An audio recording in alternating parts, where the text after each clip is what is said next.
mertua menantu? Aku dong.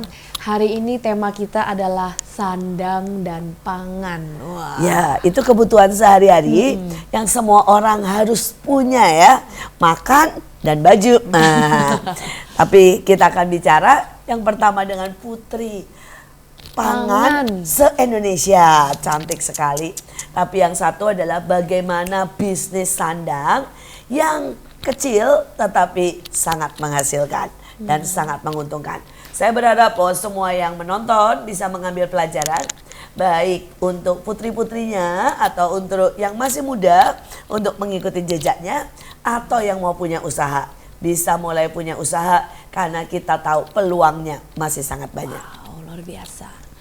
Mungkin bisa mulai dulu dari Miss Pangan ya. Miss Pangan, bener ya? Bener panggilannya betul ya? Putri iya, Pangan. Putri Pangan. Putri Pangan. Mungkin bisa kenal namanya, umur berapa, terus gelarnya apa. Nah. Oke, nama aku Yurika. Saat ini aku mahasiswi semester atas jurusan sastra Jepang. Wow. Ya, dan dipercayakan menjabat sebagai Putri Pangan Indonesia tahun 2023. Wow. Ceritanya bagaimana tuh bisa jadi Putri Pangan? Dari sastra Jepang? Katanya iya. Katanya dulu ya di parkir orang lapangan ya, dan sekarang bisa jadi Putri Pangan. Ini ceritanya bagaimana? Awalnya sih sebenarnya ikut ajang ini tuh coba-coba. Dari siapa? Tiba-tiba dengar atau dari sosmed atau gimana? Iya, aku tahu ada ajang itu dari sosmed, dari Instagram. Jadi sebenarnya pemilihan Putri Bumi Indonesia. Ya namanya. Miss Earth ya. Ya, begitu. Nah, terus Putri Pangan ini adalah special award yang diberikan untuk finalis karena advokasi yang aku bawakan itu berkaitan dengan ketahanan pangan nasional. Seperti itu. Nah, pada waktu itu bawain apa aja nih? Terus sampai dapat Putri Pangan Indonesia. Wah, ceritanya gimana nih? Bawain apa? Terus kemudian tugasnya apa? Oke, jadi kenapa sih aku pilih advokasi yang berkaitan dengan ketahanan pangan nasional? Jadi kan di Putri Bumi Indonesia itu kan sebenarnya ajang kecantikan yang bergerak di bidang pelestarian lingkungan. Nah, jadi kayak penghijauan, menjaga lingkungan, tentang kebersihan, itu tugasnya Putri Bumi Indonesia. Nah, aku memilih pangan karena yang pertama, kalau kita menanam tumbuhan pangan, itu kan dia menghasilkan oksigen. Nah, selain itu dia juga memiliki hasil yang bisa kita konsumsi, seperti itu. Luar biasa. Terus punya pengalaman sungguhan untuk nanam atau apa gitu? Iya, jadi kebetulan emang aku punya hobi nurun dari mama. Jadi kalau di rumah itu ada tanah lapang sedikit. Di situ kita tanamin singkong, umbi-umbian, ada pisang, kemudian ada buah kelengkeng, ada buah mangga kayak gitu. Terus cabai, itu semuanya tumbuhan pangan yang kita konsumsi sendiri untuk di rumah. Oh, wow. Luar biasa. Jadi Jadi praktek bener ya. Iya, betul. Dan nikmatin sungguh-sungguh hasilnya. Dan emang kamu suka gitu ya? Iya, betul. Wow. Dan sekarang kita akan kenalan dengan yang bisnis sandang ya. Karena harus lengkap dalam hidup ini. Ada sandang dan pangan. Boleh diperkenalkan? Namanya. Dan bagaimana memulai untuk tiba-tiba di bisnis sandang ya? Apakah ada pengalaman atau tiba-tiba apa yang menginspirasi dan mau mencoba nih bisnis sandang? Ya. Baik, nama saya Eunike. Saya memulai perkenalan di dunia sandang ini sejak saya SD. Oh, sudah SD. Wow. Jadi waktu SD saya punya orang tua yang luar biasa. Jadi waktu SD itu setiap kali liburan saya nggak boleh liburan, Bu. Terus? Jadi setiap kali liburan saya harus les ngetik, nanti les jahit, nanti les les bikin kue. Wah, luar Jadi biasa. itu yang membuat saya berkenalan dengan yang namanya dunia sandang. Jadi pernah les jahit? Pernah les jahit. Jadi Bapak Ibu, ini sebuah pelajaran tapi jangan full ya, kasih kesempatan juga untuk liburan. Tapi ini ide yang bagus, bahwa setiap liburan anak itu harus ambil satu les. Ini pelajaran buat kita semuanya. Ini sangat memberkati dan rupanya jadi bekal yang luar biasa iya, ya. betul Bu, jadi bekal yang luar biasa sehingga di satu titik di mana saya berjumpa lagi dengan kesempatan untuk lebih spesial lagi, lebih khusus lagi untuk mendalami dunia sandang ini. Saya punya bekal, saya punya fondasi, dan saya juga punya Dasar gitu iya, ya. dasar dan Passion. passion untuk memasuki dunia sandang ini. Jadi kalau menurut perkiraan ya, ini kan banyak yang nonton nih kan ibu-ibu, terus kemudian anak muda yang baru selesai sekolah ya pengen punya usaha. Apakah dunia sandang ini masih terbuka? Iya, terbuka, sangat terbuka. Kesempatan untuk cari uang nih ya, yang misalnya mungkin butuh sekitar 20 juta sebulan gitu ya, dari bisnis dunia sandang ini sangat terbuka. Sangat-sangat terbuka. Dan siapa saja bisa, Siapa saja bisa. tidak terlalu susah ya? Enggak, karena Wah. sekarang desain untuk memasuki desain kaos, desain baju itu sangat mudah.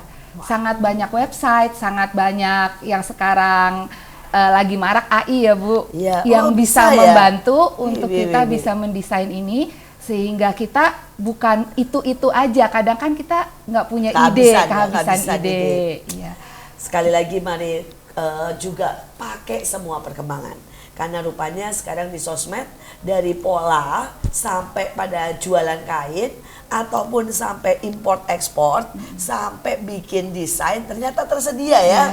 Jadi kita bisa dengan cepat untuk move dan kita bisa mengembangkan bisnis kita sendiri.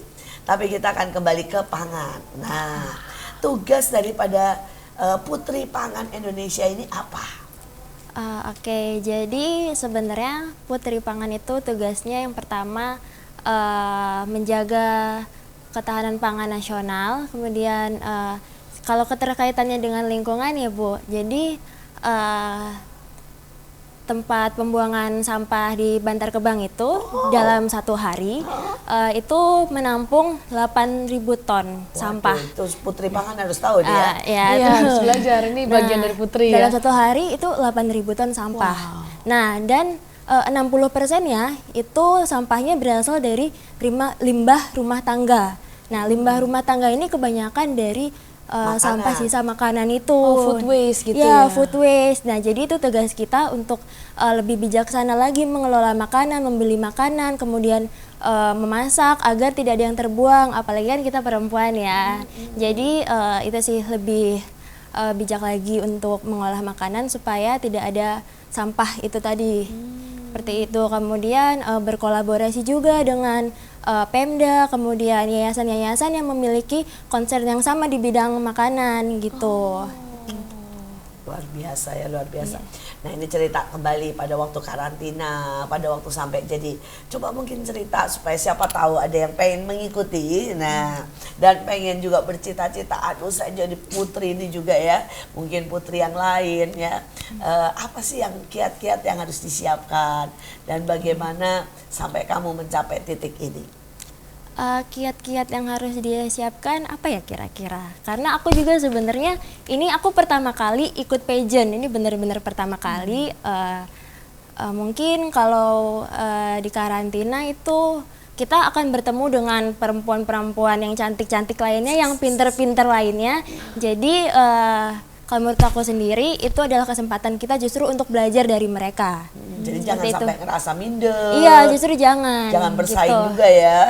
Justru kita harus bisa ambil ilmu dari mereka karena kan kita juga dapat teman dari luar-luar daerah nih, dapat kenalan. Kemudian di karantina itu kita kan juga diberi materi ya. Terus kita itu bisa berkenalan dengan, kita bisa ketemu sama orang-orang hebat yang ada di pemerintahan, dari pertanian, dari lingkungan hidup. Itu sebenarnya salah satu juga yang sangat aku syukuri ya, karena balik lagi aku nggak ada background sama sekali di bidang pageant, di kontes-kontes kecantikan kayak gitu, sedangkan kontestan-kontestan lainnya, peserta lainnya itu udah punya basic, Berkali-kali gitu iya udah ikut berkali-kali, udah pernah ikut Putri Indonesia, Putri Pariwisata gitu, atau duta dari kampus gitu kan. Terus aku bener-bener yang belajarnya tuh dari nol ketika aku karantina di situ. Wow. Iya, jadi pertama kali aku pakai high heels 17 cm itu standarnya kan minimal 15 cm ya. Wow. Aku pakai 17 cm itu bener-bener waktu karantina itu. Jadi aku belajar jalan, belajar semuanya itu aku belajar ketika di situ. Tapi ternyata kalau kita punya tekad, walaupun pertama kali bisa ya. Iya. Nah waktu pakai high heels itu ceritanya, nggak sakit semua tuh pertama kalinya? Lebih ke pegel. Mungkin teman-teman yang lain ada yang sampai bengkak-bengkak gitu. Oh iya. Karena kita bener-bener dari pagi, bangun pagi sampai malam kita mau tidur lagi tuh bener-bener pakai high heels itu. Dan kebetulan angkatan aku yang kemarin itu grand finalnya itu kolaborasi dengan teater keliling. Jadi kita ada dance-nya gitu. Biasanya kan kalau kontes kecantikan itu grand finalnya ada catwalk Iya, gitu iya, kan. iya, Biasanya iya. kayak gitu. Nah, Ini pakai dance. iya pakai dance dan tetap pakai high heels. Waduh. Iya. Nah, jadi Boleh itu nggak? Masih ingat nggak? Masih ingat kalian bikin gerakan? Waduh. Boleh nggak di sini dikasih Aduh. contoh pakai high heels tapi nari? Wah ini kan nggak gampang banget ya. Iya, agak malu ya. Ah. Iya, itu sebenarnya apa ya? Pertama kali salah satu experience yang sangat apa ya, berharga juga gitu kan. Aku bersyukur sih kemarin ikut. Iya. Karena nggak nyangka juga ya bisa sampai sejauh ini ya. Iya, gitu. Karena kan baru benar-benar. masuk gitu Iya, sebenarnya. Luar biasa, tapi berarti ada sesuatu yang bersinar dari hidupmu sehingga orang berkata wow ya, mungkin ada ketenangan, mungkin juga ada kecantikan karakter dan ya Amin. biar itu terus bersinar buat banyak orang. Sekali lagi buat setiap anak-anak muda jangan pernah takut untuk mencoba. Seringkali kita berpikir, siapa saya? Mungkin bahkan kalian tidak percaya diri, bahkan ada yang merasa tidak cantik. Tapi pada waktu yang di dalam ini karakter, kemudian mungkin keluasan dalam bicara, keramahan, itu bisa membuat engkau terus naik dan menjadi berkat buat banyak orang. Mari bersinar dan jangan biarkan sinarmu padam, karena kita semua dipanggil buat jadi terang dunia. Nah sekarang saya mau tanya nih kepada Bu Nike. Anggaplah nih ya, ada seorang yang mau cari bisnis atau mau memulai bisnis dengan uang yang sangat terbatas di dunia sandang. Yang paling pertama bisa dilakukan apa? Bisnis apa nih? Ya, misalnya salah satunya bisnis kaos, Bu. Ya, itu kita tidak perlu modal untuk memulai bisnis itu. Kita bisa pertama kita menjual dalam bentuk gambar. Jadi kita buka seperti PO Iya. dan kita terimain dulu seberapa yang bisa. Tinggal desain aja Iya, ya. tinggal desain aja, cuma desain dan upload itu ke sosial media atau mungkin lewat WhatsApp Japri. Dan begitu mau baru. Iya, begitu mau baru kita produksi dan dari situ kita dapat margin sekian untuk keuntungan. Nah ini normal nih, normal supaya yang buat awam nih tahu ya. Biasanya harga kaos yang katun gitu ya, itu berapa? Mungkin produksi bisa mulai dari harga 25.000 25.000 sudah bisa. bisa. Oh, terus kemudian Sampai harga mungkin sekitar 50.000 untuk yang tergantung lebih ketebalan premium. kaos Iya, dan jenis ya. Iya. Nah, tapi untungnya per kaos jadi lumayan ya. lumayan banget, Bu. Sekali lagi buat semua yang mau memulai bisnis, tahun depan adalah tahun pemilu. Wah, iya, betul. Semua butuh kaos. Ya, mulai dari kaos yang paling murah sampai kaos yang paling mahal, mulai yang dipakai oleh orang yang cuma sehari, gitu ya, sama kaos yang dipakai sama partai yang dipakai setiap hari. Jadi satu orang bisa punya 5 atau 6 karena mesti pakai kaos iya. itu setiap hari Setiap hari. dengan ganti model. Nah ini saatnya sandang akan naik dengan sangat luar biasa. Bisa mulai mengincar, mulai buat desainnya. Setiap partai pasti butuh kaos yang premium, yang beda, yang lain daripada lainnya, yang nyolok. Nah ini kesempatan supaya kita jangan miss kesempatan. Iya. Keren banget, keren banget. Nah, mungkin saya mau nanya lagi nih kepada Miss Pangan ya, untuk Ray. Pernah nggak sih kamu kan tadi kan sempat bilang ya, itu kan semua yang ikut, itu kan cantik-cantik, kamu kayak asli anak baru. Kamu pernah nggak sih merasa insecure dan aduh kok kayaknya aku nggak tahu apa-apa gitu. Terus gimana cara kamu, karena kamu bilang kan jangan insecure gitu. Gimana cara kamu untuk menghadapinya gitu. Kadang kan banyak juga anak-anak muda yang menonton gitu ya, mereka mungkin merasa mungkin bukan di Ajang kecantikan, itu, bukan tapi di bahkan di ajang, hari-hari sudah di hari-hari, insecure banget. iya. Dia merasa kurang pintar di kelasnya, dia merasa kurang cantik, dia merasa nggak ada yang sayang. Nah itu gimana kamu? Buat saya kan gini, yang lain udah ikut lomba segitu panjang, sedangkan kamu baru pertama nih gitu. Tapi kalau kamu bisa survive bahkan sampai menyandang Putri Gelar ini. Pangan Iya. gitu. Jadi kalau aku ya, cara mengatasi insecure itu sebenarnya fake it until you nail it. Orang nggak tahu kalau kamu tuh sedang insecure kecuali kamu menunjukkan kalau kamu lagi insecure. Oke. Iya. Jadi walaupun sebenarnya kamu nggak percaya diri atau kamu merasa tersaingi atau apapun, kita ya udah kita lakukan aja yang terbaik yang kita bisa gitu. Gitu. Jadi kalau misalkan kita kurang insecure, kita percaya diri, pura-pura bisa, itu bisa bikin kita jadi Bisa beneran. bisa beneran, karena aku juga gitu kan. Jadi aku kayak mengamati orang ini gimana caranya, terus aku lakukan itu juga. Gitu. Jadi waktu ya ada contoh nggak, boleh dibongkar sedikit nggak? Contoh misalkan kamu lihat, oh yang ini cara jalannya gini, kamu ikutin. Iya gitu. Jadi jangan malu juga untuk bertanya gitu kan, cara berdirinya gimana sih seorang pageant, kakinya agak condong 45 derajat sedikit gitu, aku tiruin Wah, gitu. boleh Kalau teragain boleh dikit nggak? contohnya Boleh nggak? nggak? Berdirinya Teragain aja, dikit. berdirinya. Teragain dikit nih supaya anak-anak yang nonton ini bisa tahu dia. Apa nih Kamu 45 belajarnya derajat nih? gimana? Iya. Gimana 45 derajatnya? Oke, sekarang Kalau Oke. di bawah ininya takut jatuh, iya. ditaruh di situ. di aja. klip aja. Nah ya. Gitu. Oke. Iya. Jadi kalau berdiri itu yang pertama harus tegak. Oke, tegak. Nggak boleh Bisa bungkuk. tegak. Ya, jadi tegak itu memperlihatkan kalau kita itu sedang percaya diri gitu. Kemudian boleh kayak gini. Kakinya 45 derajat yang belah. Iya, yang Kaki belakang. kiri maju atau kanan kan? Boleh terserah angle kita yang mana gitu. Oh, angle yang bagus yang Iya, mana? nyamannya kita yang mana. Kita berdiri terus begini. Terus boleh pose mau begini atau mau begini. Wih, Seperti itu. Nyamannya kita aja gimana gitu. Wow.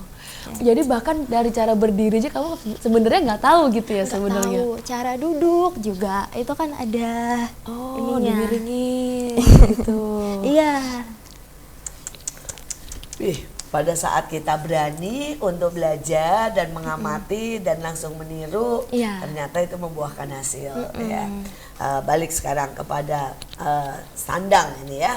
Oke, tadi kaos. Terus setelah nih seandainya nih nggak mau di kaos, tetapi di batik, ya kan? Sekarang nih Indonesia lagi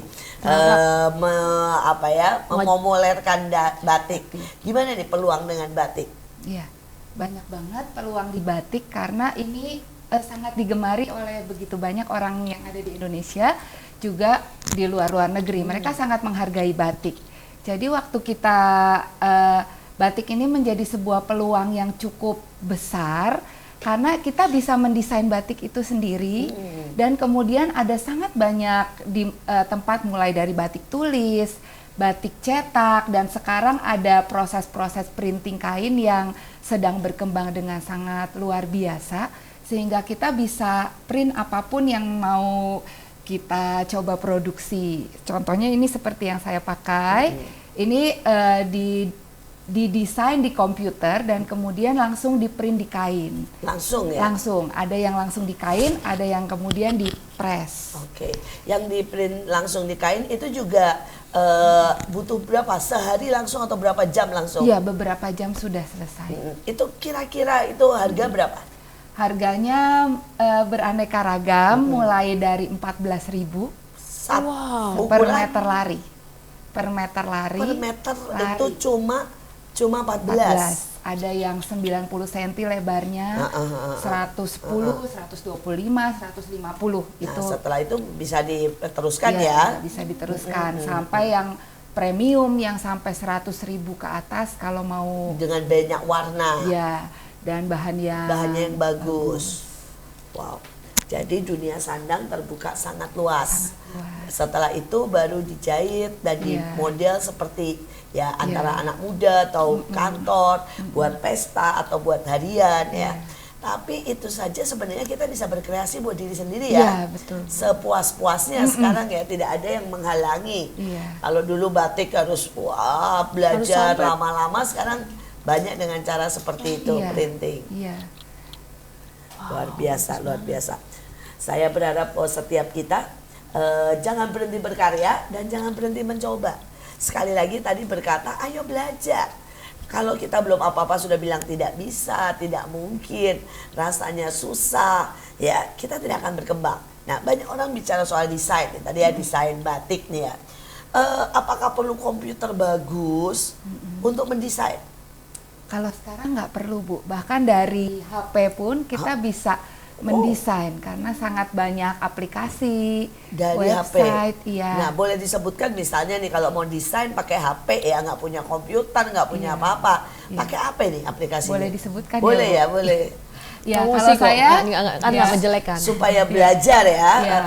Kalau saya paling seneng pakai Canva ya, jadi www.canva.com.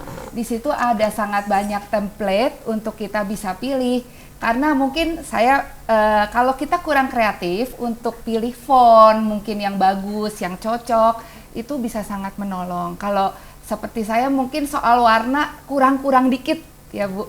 Di situ akan dibantu, oh warna ini Yang cocok cocoknya sama sama yang ini, mana. grupnya sama ini. Wow, wow, Sehingga wow, itu wow. akan sangat menolong walaupun kita mungkin masih pemula atau kurang kreatif atau kurang pandai dalam hal apapun, ada sangat banyak yang bisa menolong. Tidak ada alasan untuk berkata tidak bisa. Tidak ada alasan untuk berkata saya tidak bisa berproduksi apa-apa. Tidak ada alasan untuk menjadi miskin dan tidak ada alasan untuk hari ini tidak bekerja. Saya berharap dengan apa yang hari ini kita tonton memicu ya, baik keberanian untuk mencoba sesuatu yang baru bahkan naik ke next level. Ini seorang anak biasa yang dulunya tidak pernah ada di dalam ajang kecantikan, bahkan sering bergerak di lapangan, di tempat parkir dan bertugas dan membantu banyak hal yang istilahnya sangat-sangat Jauh kena dari matahari ya, tidak ada hubungannya lah dengan kecantikan, tapi berubah menjadi begitu cantik karena kecantikan itu dimulai dari dalam. Demikian juga buat yang sandang, saya berharap masih ada begitu banyak, begitu luas kesempatan. Mari berproduksi dan kita akan lihat hasilnya. Tapi sebelum kita lanjutkan cerita yang lebih menarik lagi, kita akan stay tune tetap di MMA. Jangan kemana-mana, inilah MMA Mertua Menantu. Akur dong.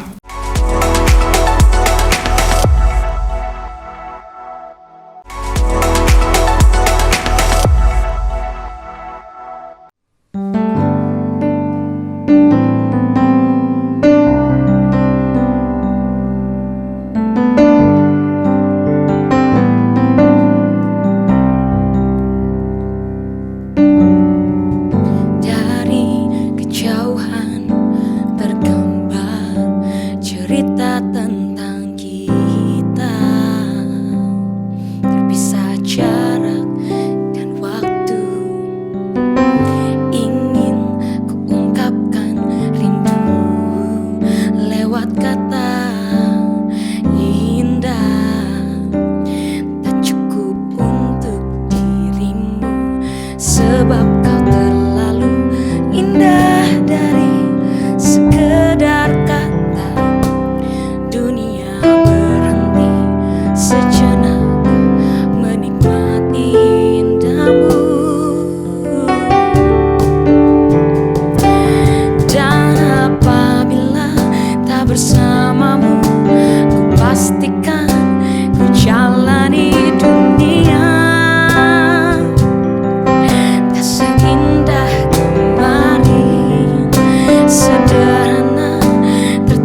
lagi di MMA, mertua menantu, akur dong. Kita masih dengan tema sandang dan pangan.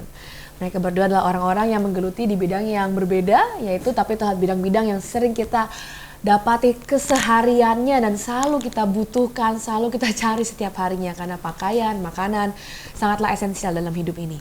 Tapi saya mau tanya lagi kepada Miss Pangan ya, Putri Pangan Indonesia, luar biasa Rey Yurika. Mau tanya nih, tadi kan sempat cerita ya dulu dengar-dengar nih dulu ini tomboy nih ternyata nih ya. Kok bisa? Kamu bisa dari yang dulunya tidak terlalu suka hal-hal yang kecantikan, tomboy, terus katanya juga suka aneh-aneh lah ya dulu ya katanya ya, bertingkah kalau katanya tadi ya. Tapi sekarang bisa berubah jadi anggun sekali, cantik sekali. Ceritanya gimana itu? Oke, sebenarnya kalau hari-hari biasa masih agak ada tomboynya dikit Oh, ya. ini karena lagi di depan ya, jadi Iya. anggun. Gitu. Jadi sebenarnya dulu tuh apa ya? Apalagi waktu masih sekolah ya, Ci. Dulu tuh sebenarnya aku nggak ada yang kepikiran cita-cita pengen jadi putri atau apa gitu, enggak. Justru dulu tuh aku agak bandel, tapi bukan bandel yang ngelawan guru gitu atau ngerokok gitu, enggak. Tapi emang banyak tingkah aja gitu di Banyak sekolah. Tingkahnya apa mungkin kalau boleh ceritain sedikit? Aduh, nanti mama aku nonton lagi. Ketahuan anaknya banyak tingkah dulu. Kan dulu, sekarang udah Iya, berubah. dulu. Iya, jadi Ngapa tante ampuni anaknya? salah satunya yang masih aku inget ini, aku waktu di sekolah lagi mata pelajaran biasa, nggak ada nginep, nggak ada apa gitu, nggak ada acara di sekolah, aku keramas. Aduh. Jadi pengen keramas aja gitu. Bosan aja panas gitu Iya. ya. Jadi beli sampo yang sasetan ke depan sekolah, teriak-teriak dari gerbang kan, nggak boleh keluar gerbang kan. Terus beli sampo, akhirnya balik lagi ke toilet, terus keramas di wastafel gitu. Ya ampun. Gurumu bingung, ternyata kamu basah.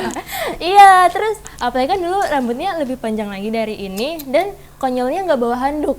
Iya, Jadi netes-netes aja gitu dari ujung ke ujung kelas.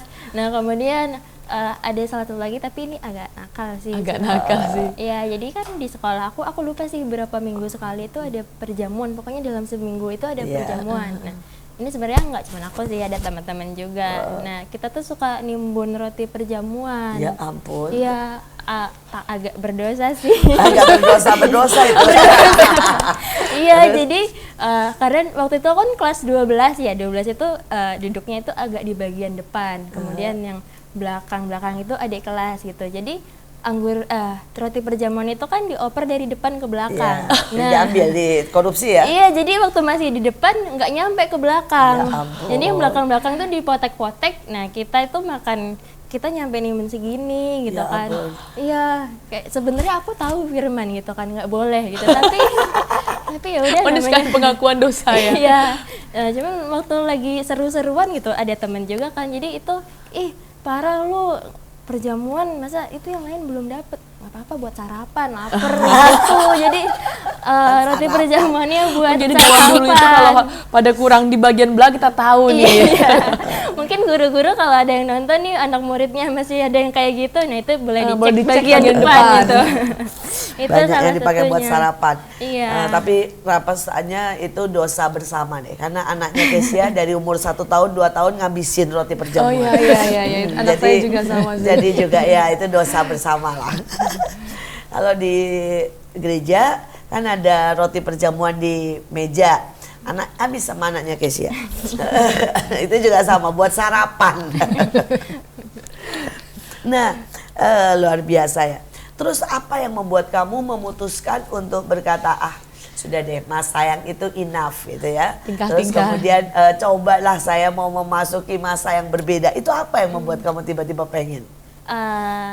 Kan sekarang ini udah mulai kuliah juga kan, udah mulai dewasa, masa ya kayak gitu terus. Kemudian aku juga pengen mencoba hal yang baru. Terus sebenarnya aku juga mencari validasi buat diri aku sendiri.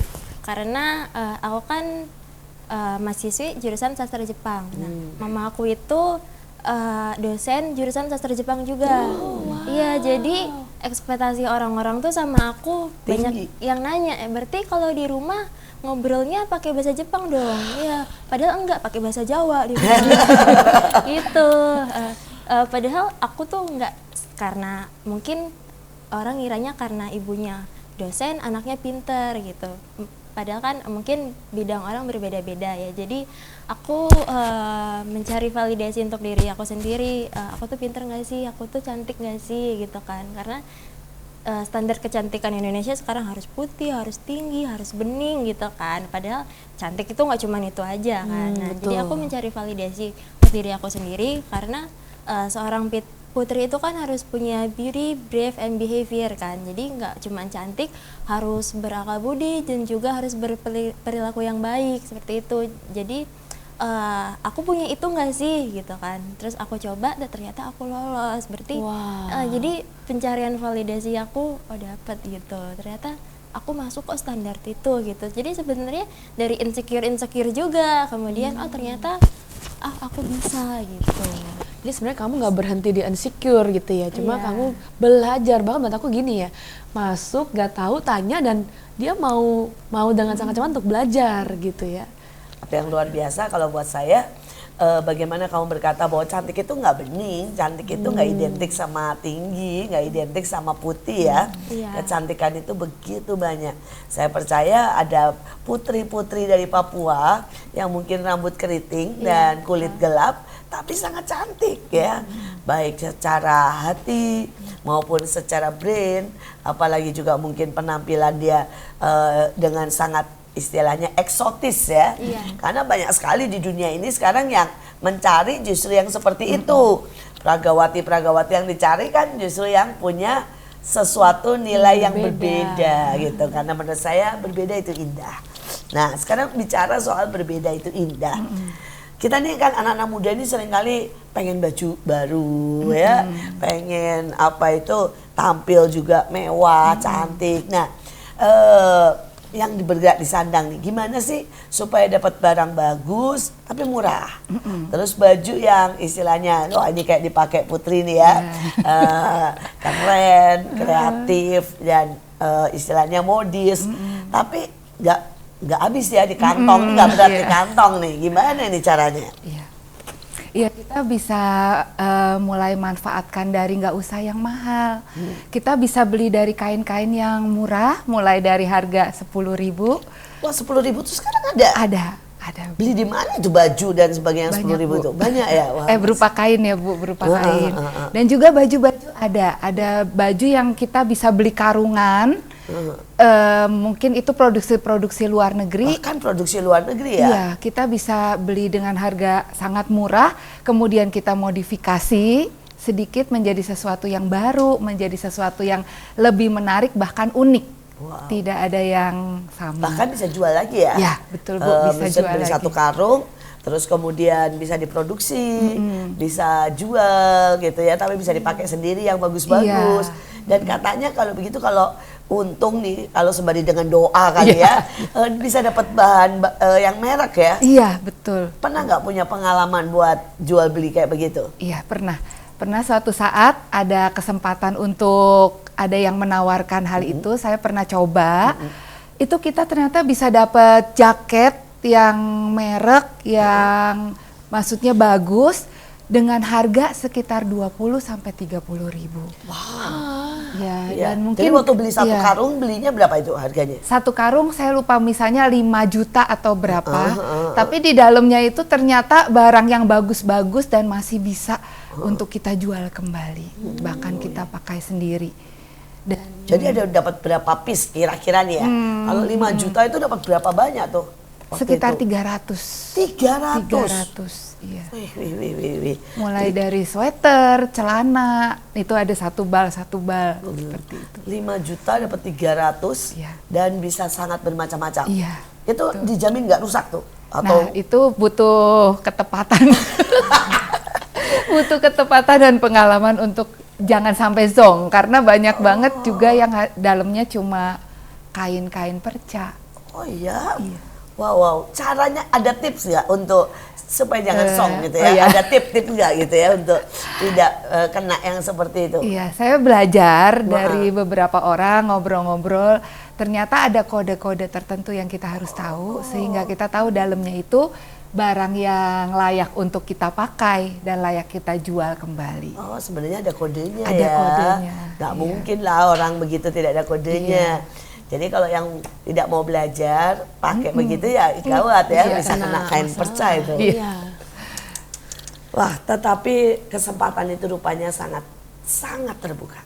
Mulai dari merubah diri, ya, dari tomboy menjadi putri, mulai dari usaha di mana jaket-jaket bermerek seharga 20 ribuan, tapi juga bisa mengincar ya barang-barang dari luar negeri 300 biji dan bisa menghasilkan tiba-tiba bisa jadi buka toko ya dalam sekejap dengan modal 5 juta. Semuanya tergantung kita. Tapi apakah kita mau untuk berusaha? Karena banyak orang lebih banyak menyerah, lebih banyak menggerutu, lebih banyak mengeluh dan selalu beralasan sehingga hidup mereka tidak pernah meningkat, tidak pernah ke next level. Hari ini setiap yang mendengar, baik anak muda, baik orang tua, bahkan ibu-ibu, bapak-bapak, mari berprestasi. Mari kita mulai melangkah. Mari mulai mengambil sebuah tingkah, sebuah keputusan, sebuah habit untuk terus berubah dan untuk terus belajar. Nah, ini pertanyaan mendekati akhir nih ya. Mimpi apa di depan buat kalian berdua nih ya, yang rasanya gini, saya pengen begini ya, atau istilahnya cita-cita atau pengharapan ya untuk memajukan pangan, tapi juga misalnya untuk pribadi, untuk juga nah buat yang lain. Ini gimana nih? Mimpinya nih masih pengen apa nih? Dari siapa? Ray dulu? Ray dulu. Oke, boleh. Mimpi aku untuk saat ini ya, yang pasti untuk pendidikan diselesaikan dulu, kemudian kalau udah selesai aku pengennya mau ikut ajang-ajang yang lebih ini lagi, lebih tinggi lagi gitu. Iya, karena untuk pengalaman pertama ini aku merasakan dampak yang benar-benar Positif ya. iya, aku jadi dapat pengalaman baru, ketemu dengan orang-orang baru, kemudian dapat kerjaan juga, terus ya sekarang mulai diajak collab sama fotografer gitu kan, jadi belajar pose gitu, jadi aku pengen lagi dan lagi gitu, mungkin nggak cuman dari pangan aja, dari bidang lain seperti pariwisata, kemudian ada dari kemaritiman, kemudian dari humanity, kan banyak ya ajang kecantikan seperti itu. Mungkin kalau Tuhan kasih kesempatan, aku juga pengen sampai ke internasional gitu. Itu sih harapan aku. Kemudian juga biar lewat hidup aku juga bisa menjadi contoh dan juga bisa ditiru juga untuk anak muda yang lainnya supaya harus berani mencoba gitu. Pasti ada nilai tambah juga dengan bahasa Jepang ya. Nah, sebelum apa itu nanti pertanyaan lain, coba mungkin disapa penontonnya dengan bahasa Jepang begitu sedikit. Apa kabar? Supaya ini kan juga pasti jadi nilai tambah kalau kita ini menguasai bahasa asing ya. Betul, apalagi Jepang ya. Ini kan sesuatu yang keren loh, nggak lazim. Nggak lazim. Yang nggak semua orang bisa. Oke, konnichiwa minasang. Watashi no nama wa Rei Yurika desu. Kasih kara kairimashita. Wah, itu nama saya. Iya. Ya, aku Yurika dan aku orang Bekasi. Oh, wow. Luar biasa. Nah, sekarang dari pihak Ibu Yunike, gimana nih mimpinya, cita-citanya? Masih pengen apa nih? Mungkin pengen bikin butik atau apa ini? Iya Bu, saya pengen setiap karya yang dihasilkan itu merupakan sebuah value yang akan mewarnai bangsa ini, bahkan bangsa-bangsa. Karena kan kita lihat sekarang mungkin kalau ada anak-anak muda atau yang masih memakai baju-baju yang mungkin tulisannya negatif atau dengan Betul. gambar-gambar seperti tengkorak yang sepertinya itu menyebarkan kematian. Betul, atau bahkan ada semuanya. kata-kata tulisan kasar. Iya. Ya, saya pernah lihat, aduh, kaos dengan tulisan-tulisan yang, wah, pokoknya memaki. Aneh, ada yang beli juga, saya bingung. Iya, saya rindu itu diubahkan menjadi kata-kata positif yang kalau dibaca bisa membangkitkan semangat, bisa mengubah pola berpikir lewat setiap apa yang kita pakai itu mendatangkan damai sejahtera buat setiap orang yang melihatnya. Dengar-dengar kan punya pengalaman ya, buat bikin baju, buat jahit, terus pernah bikin apa ya kayak baju seragam atau baju itu yang sampai dibeli banyak orang gitu ya. Nah, mass produksi lah gitu ya. Nah itu kalau buat ke depan pengen nggak bikin satu brand atau merek atau mungkin di mall gitu ya, bikin sesuatu gitu, pengen ada cita-cita ke sana nggak? Pengen banget, pengen. Saya pengen satu hari benar-benar punya satu tempat di mana orang bisa datang, pilih kain, kemudian kita bisa jahit dengan cepat, mungkin dalam 1 kali 24 jam atau 3 kali 24 jam itu sudah bisa dipakai. Wah, sehingga mantap yang ya. membutuhkan ya bisa langsung. Oh, mulai dari perkawinan, pesta sampai undangan dadakan ya, sampai putri gitu ya. Semuanya bisa wah bisa bikin dengan cepat dan luar biasa. Saya percaya mimpi kalian akan dicapai walaupun setiap mimpi pasti butuh kerja keras. Setiap mimpi pasti butuh doa, setiap mimpi pasti butuh yang namanya pengorbanan. Tetapi dengan tekad, passion, pasti mimpi-mimpi kalian akan capai. Dan saya berharap untuk semua yang menonton, jangan berhenti bermimpi. Mimpilah yang besar, mimpilah sesuatu yang dahsyat. Karena saya percaya bahwa mimpi itu bisa, pasti bisa. Tetapi sekali lagi, mari tambah di dalam mimpi itu kerja keras. Tambah dalam mimpi itu tekad, tambah dalam mimpi itu doa, tambah dalam mimpi itu yang namanya terus bertanya kepada orang lain, terus belajar. Maka mimpi itu akan segera menjadi kenyataan. Ya, di ujung daripada kesempatan ini, mungkin saya mau minta buat Miss Pangan dan Ibu Nike yang di Sandang untuk memberi apa ya pesan buat semuanya ya, supaya semuanya anak-anak muda, semua kita pasti butuh sandang dan pangan. Nah ini pesan dari pemerintah apa nih? Kan mewakili Indonesia ya. Nah terus kemudian ini pesan dari Bu Yunika apa? Supaya semua orang tidak ada yang menyerah, tidak ada yang berkata aduh ini dunia sekarang berat, saya tidak mungkin punya uang. Supaya anak-anak muda berani bekerja, berprestasi, bisnis. Dan kemudian kita semua sama-sama masuk kepada Indonesia yang makmur. Mari. Oke, pesan dari aku mungkin hal sederhana ya. Mungkin bisa menghabiskan makanan gitu. Oh iya. Iya. Jangan Betul. buang makanan, karena itu 80% tadi ya. 60%. 60% itu Iya. karena makanan yang sisa. Iya. Itu kan sebenarnya hal kecil ya, cuman karena banyak orang yang melakukan jadi 8.000 ton tadi. Iya. Ya. Dan lagi di dunia ini sedang dilanda banyak tempat yang kelaparan. Ya, dan kita benar-benar sedang krisis pangan ya sebenarnya.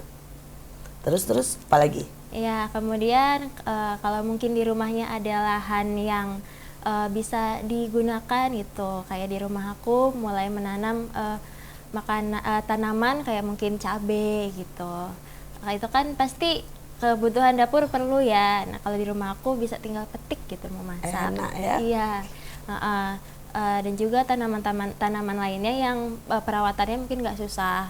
Kemudian untuk anak-anak muda yang kayak aku kan juga anak muda ya. Iya dong. Iya. Jangan berkecil diri, jangan berkecil hati. Pasti di luar sana selalu ada orang yang lebih hebat, selalu ada orang yang lebih pinter, selalu ada orang yang lebih cantik. Tapi kita nggak boleh berkecil hati, harus terus berusaha, harus terus mencoba.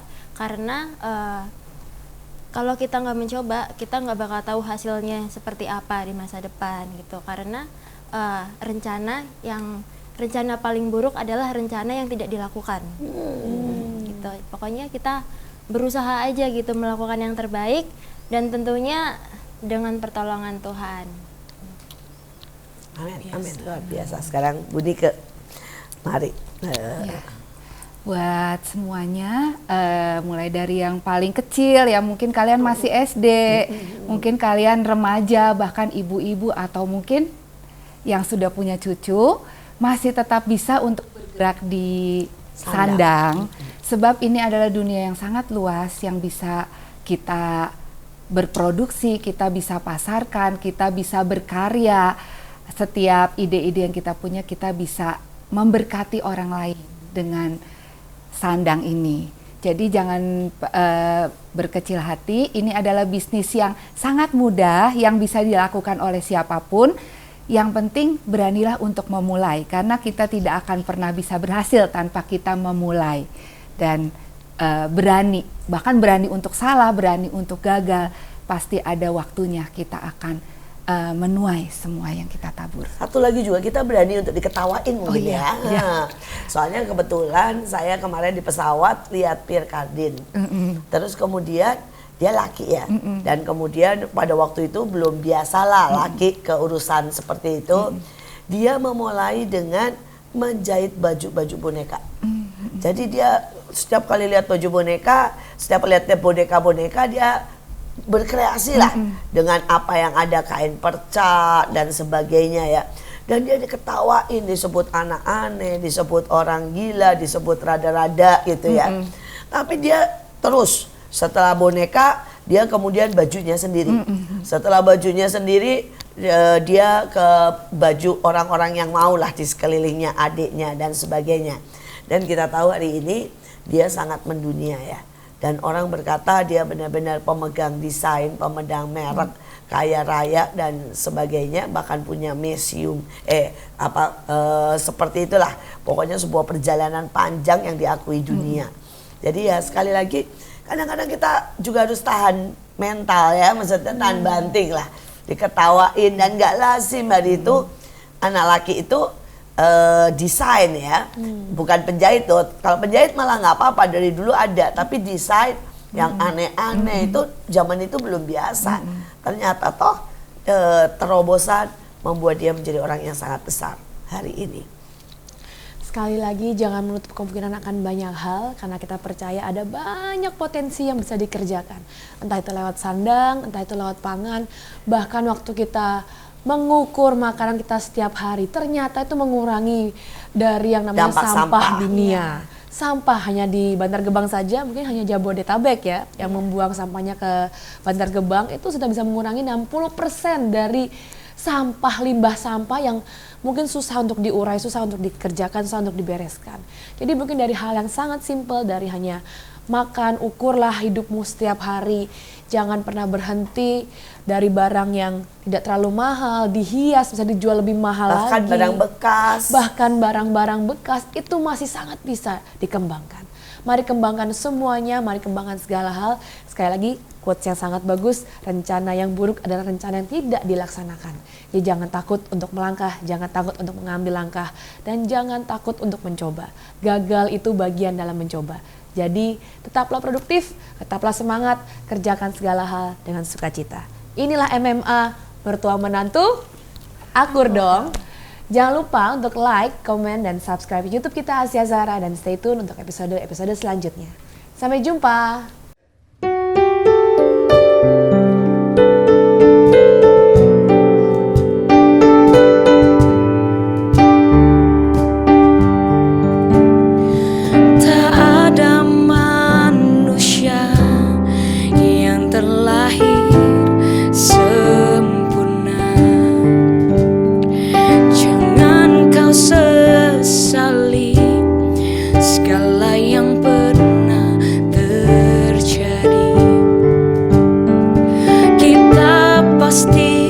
Pernah dapatkan coba